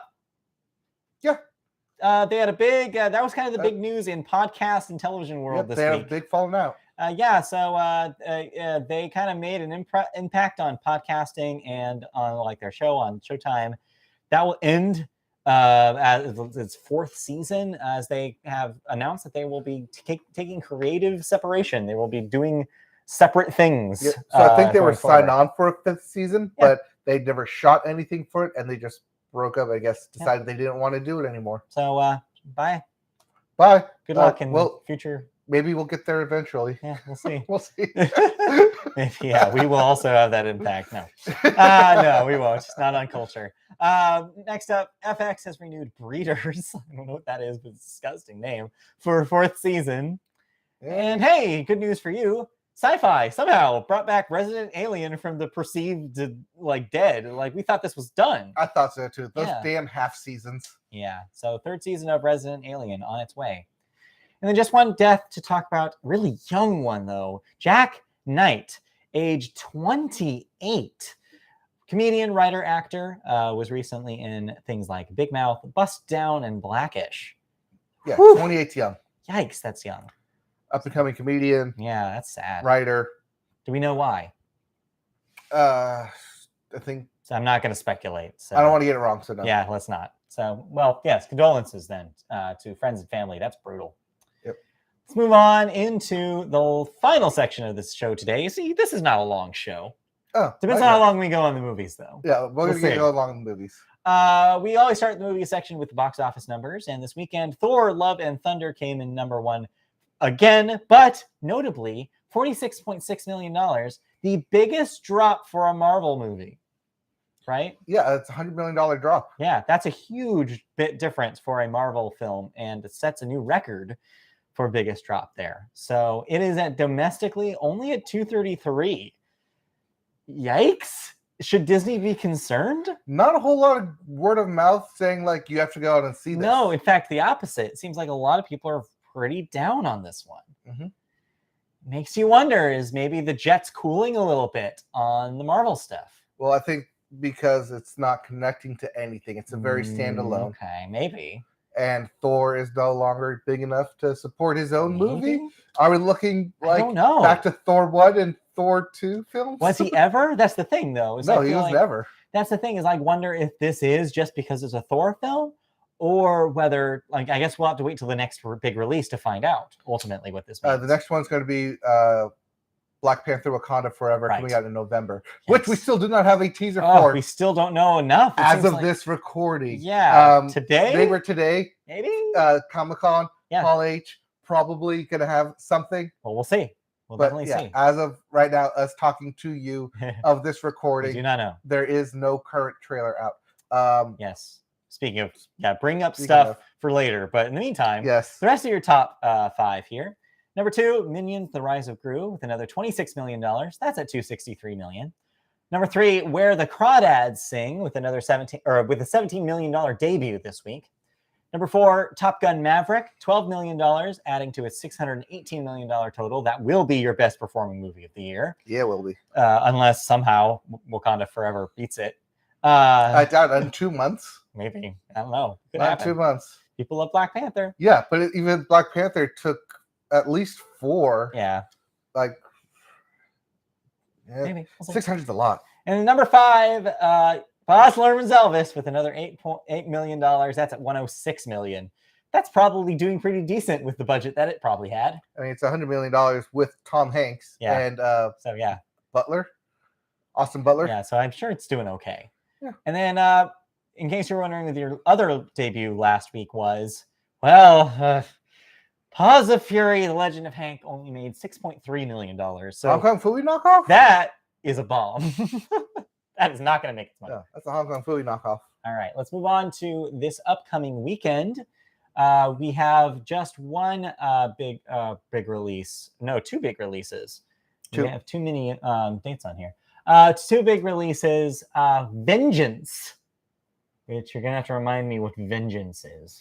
Vengeance is the Adam Scott movie where he's investigative reporter in a small town in Texas trying to figure out what's going on. Okay. To what happened to his brother or brother-in-law. Okay. But yeah, investigative reporting. Adam Scott. Okay. Cool. Not that much violence, but kind of Aaron Brockovich, at least based More on the trailers. More of a like a lawyer mystery kind of thing. Okay. All right. Interesting. And then also for families, DC League of Super Pets is finally out this week after being delayed from last year. Yep, this is the Dwayne Johnson, Rock Hart, Yes. We Are Dogs movie. Yeah, I don't know. It seems like every time they show this, like it seems like maybe a little bit like better, but I don't have very much faith in a movie built on super pets, especially since I don't know. It just seems like they're really trying to push the celebrity angle on it, and it just rubs me the wrong way. So yeah, if you have kids though, they might want to see this. Talking animals, always a hit. Yeah, Talking Animals is also like celebrities voicing animals, Yeah. doing animated things. Yeah. Expect poop jokes. Yeah, expect poop jokes. Let's move on into movie news. Our first story here takes us to a technology in film developer, Pixelworks. They are the developer of the award-winning TrueCut Motion platform, and they have announced that they will be working with James Cameron, specifically his Lightstorm Entertainment company, on multiple motion picture titles. Quote, "We're bringing Avatar, the first one, and Titanic back to the big screen, looking better in every way," says James Cameron about this. "We will be presenting both films in 4K with high dynamic range visuals, and have been working with Pixelworks' TrueCut Motion platform to remaster the films in high frame rate while keeping the cinematic look of the original." Okay, gonna stop you there, James.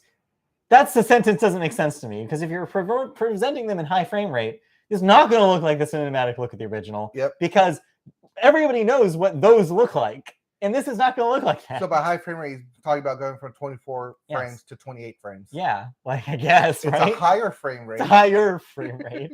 So yeah, high frame rate, they've experimented with this in the past, not James Cameron specifically, but big studios. The Hobbit films, Yep. they tested this. From what I understand is people are very divided about People are high very frame rate films. yes, because people are very used to 24 Yeah. frames for film, 30 for TV, 60 for video games. And so if it looks too weird, So the higher frame rate, the more video game-esque you get. I see a lot of people compare it to like the difference between soap opera on TV and a regular program filmed for television. Yes. Is like you get a little bit of a weird vibe from it. It's like, oh, this moves a little too smooth kind of thing. See, it's weird vibe because we're not used to it. Right, exactly. That's the only reason. It's like when HD came out. Oh, this is weird. I'm seeing more, but it's less because people weren't adjusting to it yet. Yeah, so it'll be interesting to see these other films, these older films, Avatar and Titanic especially.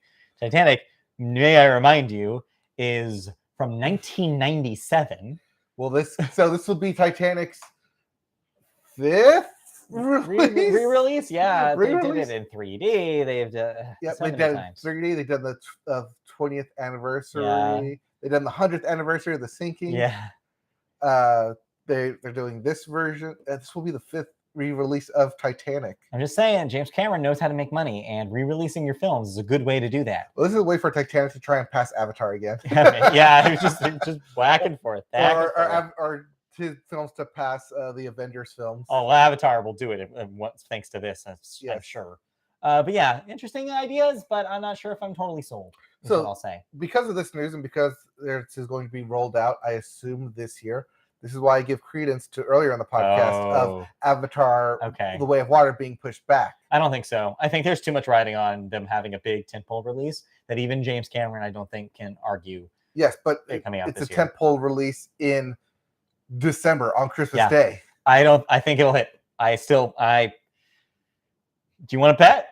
You want to bet money on this podcast? You want to bet that I mean, the I already Avatar ha- will come out in 2022? I mean, I already have a side bet going on with someone else that Avatar: The Way of Water would make over $100 million opening weekend. Well, that's easy. That's an easy bet to make. That's a no-brainer bet to make. That's why I made the bet. Yeah, I don't know why I was proposed this bet. Yeah, no, you're going to win that bet. Yeah, we don't have to bet on it, but yeah, I do think that it will make the calendar year, but we'll see. All right, now we move over to reporting live from the field from Comic-Con. Oh, definitely reporting live. Let's see here. Breaking news right now. Currently, they're going through Shazam. So DC is the one that's going on right now. Moving forward with Shazam, the sequel to Shazam. Yep, Shazam: Fury of the Gods. Okay. Lucy Liu apparently will be in. Okay, all right. Has come out and walked on stage. I'll take it. Not giving much away. Okay. But she will be there.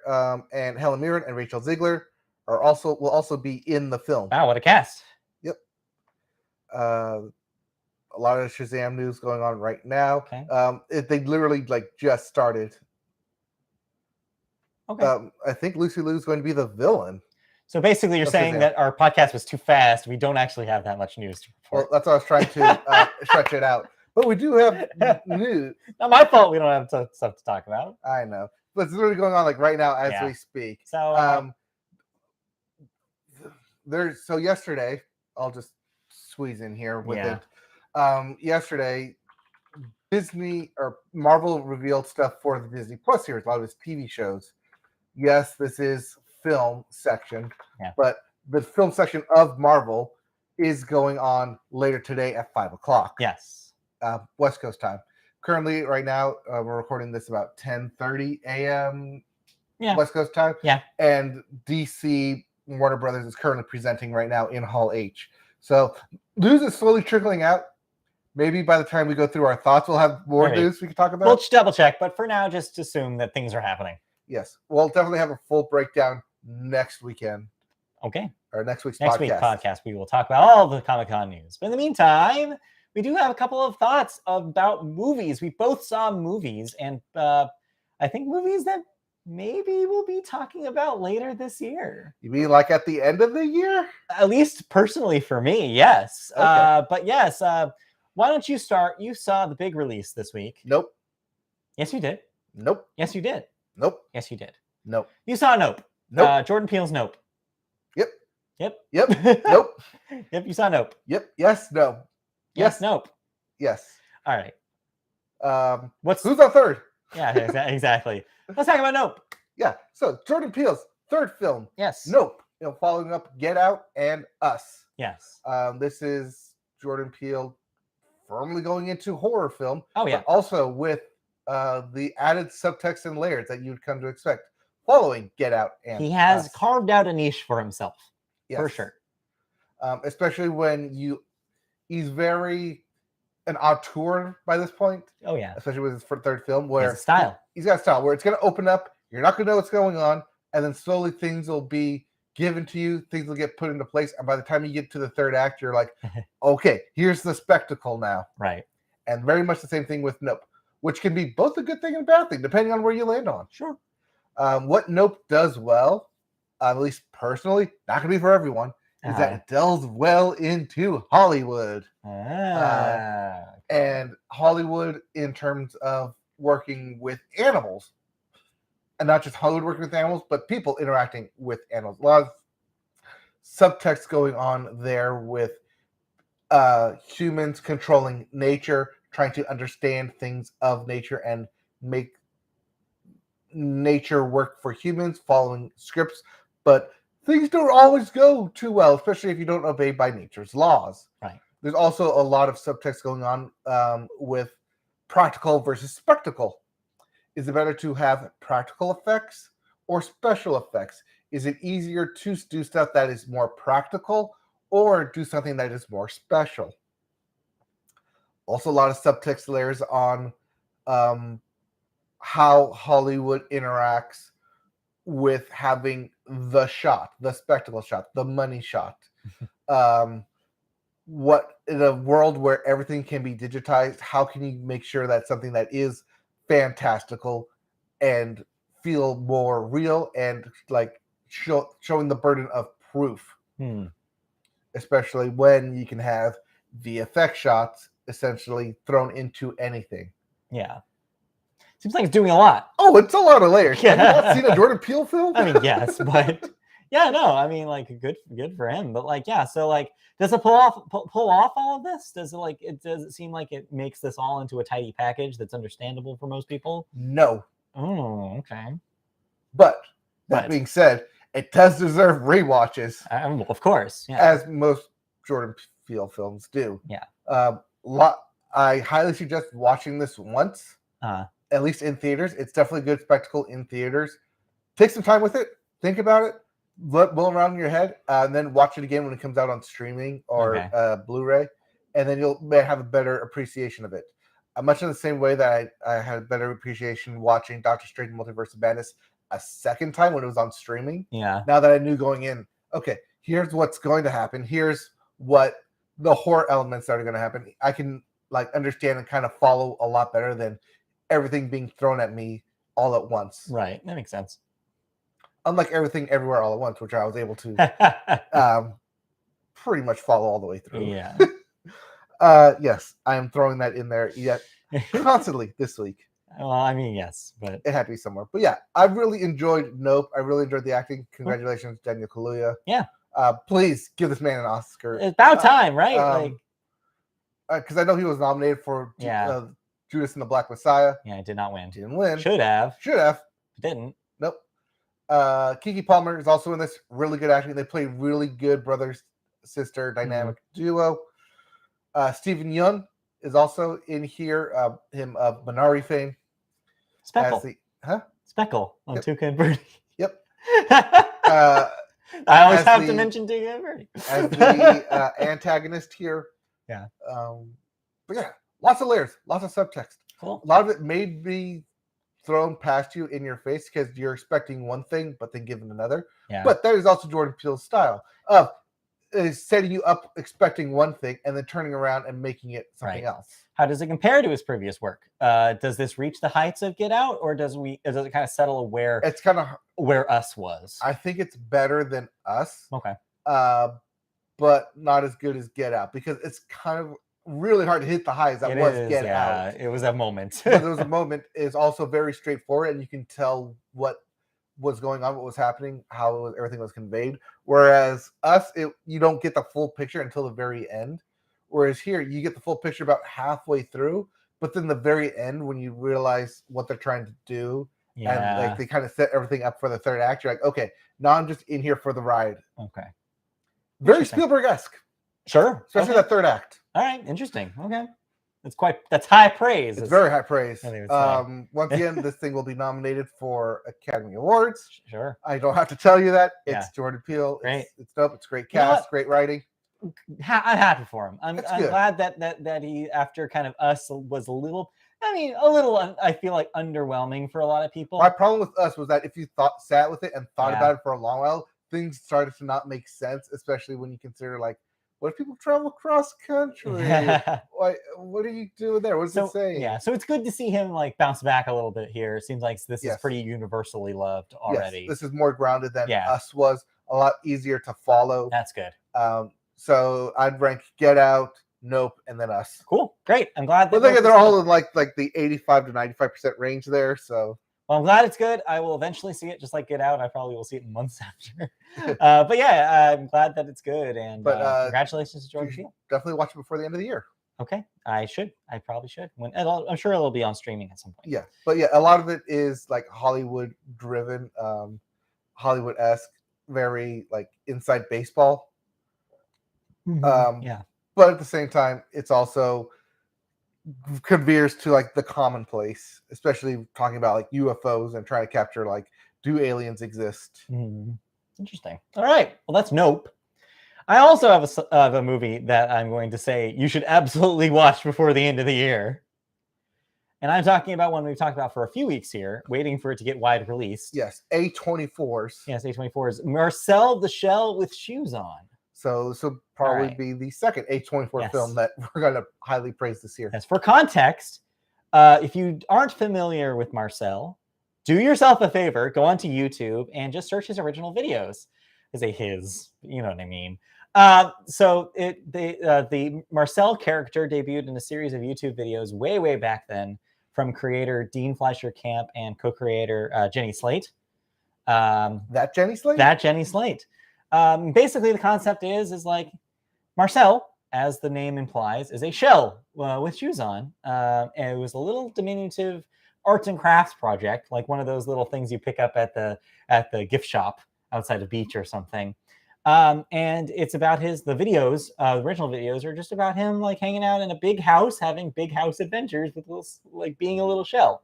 So a lot of the jokes are around like, oh, how he gets around and like, oh, like he rides on a beetle as a car, or he like hang glides with a Dorito. And like, it's about his interacting with the narrator, who is Dean Fleischer Camp, and like just cute little vignettes about living his daily life. So they took that concept and blew it up to a 90-minute movie. And you're thinking like, how could they possibly do that? Mm-hmm. Well, the way they did that is by injecting it with the most sweet, like heartstrings tugging story about family and death and loss and like what it means to like have relationships. They packed it so full of like of feelings, of emotion, that it was one of the most touching like experiences I've had with a movie in a very long time. Did you cry? Several times. Oh no. We're talking like Pixar levels of sobbing in your seat. Like Coco levels of sobbing? That was the last time that happened to me. Yes, was a Coco, and I think this is the time since then that has happened to me. This movie is so cute, but don't worry, it's also extremely funny. Marcel still has a lot of funny observations to make about the world that he lives in and this giant house he finds himself in. Except now there's context. Now you know why he's alone in this house. Now you know why, like who the people that surround him, including the narrator, who is Dean Fleischer Camp playing a fictionalized version of himself, who posts the videos about Marcel on YouTube. That is a plot point. That actually happened. So you are basically supposed to believe that Marcel actually exists. Yes. And I don't want to spoil how it goes from there, because I feel like living that experience, like I said, it has to do with family and Marcel's connections and like whether he wants to be alone in that house, or maybe there is some like out there, some like family out there that he needs to find and track down. It's just so touching and so cute. And the effects are quietly some of the most impressive effects I've seen in a long time. Marcel is stop motion, at least you think he is. It seems like there may have been also some like digital visual effects kind of put in there as well to try to do some of the shots that maybe would have been harder to pull off in full stop motion animation. Surprisingly, a lot of effects studios worked on this film, is what you can find out by watching the entirety of the credits, which I did. And yeah, there's just a lot of cute moments with like things you're like, wait, how did they pull that off? Like, how did they do that in effects work? Which is funny for a movie that seems like a low budget thing like this. But it is not low budget in quality, is what I will say. Is like from the beginning to the end. I will have to say, if you are familiar with those original videos, I think there's 3 original videos, you will notice that they do redo some of the jokes from those videos, which I think is fine. It's been a while. And also there are people who are going to come into this not knowing about those anyways. Mm-hmm. So it's not going to be, it's not too big of a deal. And to me, it was kind of like, oh, okay, that's cute that they got that joke in. That kind of thing. Now, did you watch the videos before watching? Recently? Yes. Once I saw the trailer, Christy hadn't seen them, so I showed Christy all of them. Okay. And so those were fresh in my mind going into this experience. But if you were somebody maybe who watched those 10 years ago and haven't seen them in a while, then maybe it will be like, oh, that's right, that was from the video originally. But it does so much work to flesh out that world and make it seem lived in and make it like seem much bigger than what those videos were able to accomplish. It exists on its own and does not require you to have knowledge of that at all. It's, like I said, just cute, touching. Just like, I want to say more about where the story goes, but I want it to be an experience that you see for yourself, because it's really well done with how the emotional stakes kind of ratchet up. And ultimately, it's a warm, fuzzy ending, and it's just such a pleasant, wonderful time in the movies. It is by far my favorite movie I've seen all year. Well, I mean, let's see. Absolutely. Oh wait, because you weren't high on Everything Everywhere. Was all at not once. big on Everything Everywhere all at once. I You- think even this though you walked out to in the me- middle of it. No, I missed one scene. You went to the Anyway. bathroom. I went to the bathroom. I had to go to the bathroom. Anyways, like, so I think this movie for me is giving me the reaction that everybody had for that movie. I think Okay. it is that impressive to me. They're doing some interesting things with storytelling, and they're doing some interesting things with taking such a very simple concept and really blowing it up in all the ways that it needed to. It's just so cute and touching, and makes you and like contemplative about life. You wouldn't think that would come out of a little shell, but it does. And I think it's quite a movie. And yeah, I think it's the best thing I've seen all year. I may watch it this week. Yeah, check it out. I think it's worth it. I don't know if it's a movie that is begging to be seen on the big screen, but I encourage you to see it now and not wait, because I think it's that good. Yes. Well, a little bit of side movie news. Okay. Just because it's dealing with A24. Yes. If you like A24 films and want to see more of their back catalog, like Room with Brie Larson, Yeah. like Ex Machina, Yeah. most of the A24 catalog will be coming to HBO Max Okay, cool. in the coming months. That's nice. Hopefully that means that these new films from A24 will also be coming. Hopefully. But we'll see. We'll see. Because I've been trying to find Everywhere All at Once on streaming. Not yet. Not yet. They're waiting. Yep. I think they have to wait the whole 90-day window for that. But the 90-day window was like back in March. Oh, is it? Is it 90-day when it went wide release? Or Wide. when it was- It probably has to be wide. yeah, That's why we're waiting. that's why we're waiting. All right. But Maybe next month then? Maybe August? maybe. But it's on digital right now. You can buy it on digital. So on yeah, Blu-ray. they have to probably wait a little bit longer. But see. you can watch Lightyear on Disney Plus in 2 weeks, Yeah. August 3rd. If you want to. If No. that's something that you want. I mean, I'll be watching it, and I'll give my thoughts on it Well, we'll talk about that on then. August 3rd. Then we will wait and see about that one. Yep. In the meantime, that'll do it. Thank you for joining us for this speedy 1 hour and 40-minute episode of Media Boat Podcast. Yeah, DC's just going through the stuff that we already know Yeah. right now of Shazam and Black Adam. Yeah. Dwayne Johnson's there in costume. Hey, there you go. Enjoy your gaming, Yep. as he loves to say. All right. Thank you for joining us. That'll do it for movies, and that'll do it for the Media Boat Podcast. Next week, we will have your full wrap-up of everything that happened in Comic-Con. In the meantime, if you'd like to watch us, you can do so on YouTube. Go to youtube.com, search Media Boat Podcast, and find our page. Like, subscribe, whatever you want to do on our channel. Hey, check us out. We're there. And we have an archive of all our older episodes, too, that we've done on YouTube. If you'd rather listen to us in audio form, you can do so on podcast services like Apple Podcasts, Google Play, iHeartRadio, Amazon. You can even find us on Spotify. Just Google or just search Media Boat Podcast on any of those services, and you'll find our archive of audio podcasts. You can also find us on social media, where our name is Media Boatcast on Twitter.